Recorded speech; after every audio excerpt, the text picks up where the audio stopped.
Бадырың үрөнүн иштаганыбызга 10-күн. Бул жактар кеч чыккан болчу. Ушул печканын жандары эртерээк чыккан, булар уже ортодогу жылбырактарын чыгарышты баштады. Бизде кеп болуп жаткан азыркы учурдагы проблема бул сары чурмок. Ушинтип сары чурмок. Bundan arılış öte kıyın mesele болуп атат азыр. Эми сиздерде дагы ушинтип сары чурмок,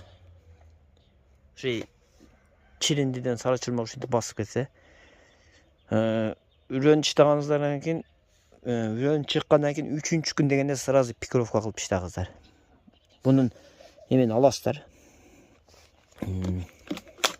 Кассетадан мынтип чыгарабыз дагы. Топурагын күйүп, таза тамырды өзүн калтырабыз дагы. Тамырды өзү кылгандан кийин, ошо тамырды өзүн башка кассетага, башка торфкобу же ошо эмеси сары чурмогу жок эмеге көчүрүп иштей кала. Биз мына жакты уже 3 жолу отогонбуз. 3 жолу отолгондон кийин деле сары чурмок чыгып атат. Чыгып бул сары чурмокту чыкканы эртең полияда да кыйнайт. Ысыкта полияда да муну тазалашка туура келет. Ошондо эле биринчи чыкканда эле буну эгер башка кассетага жаңы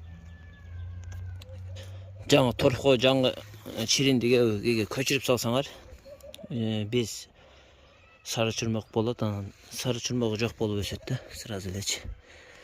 Оно жерлер кичине стресс болуптур. Эми үстүн ачабыз, күн ысып кеттир. Мына жак жакшы турат, бирок ошол бурчтар стресс болуптур негедир. Ошол чеке жак. Эмнелер анча эмес, ошол чеке көбүрөөк стресс болуптур негедир. Мына жак жакшы.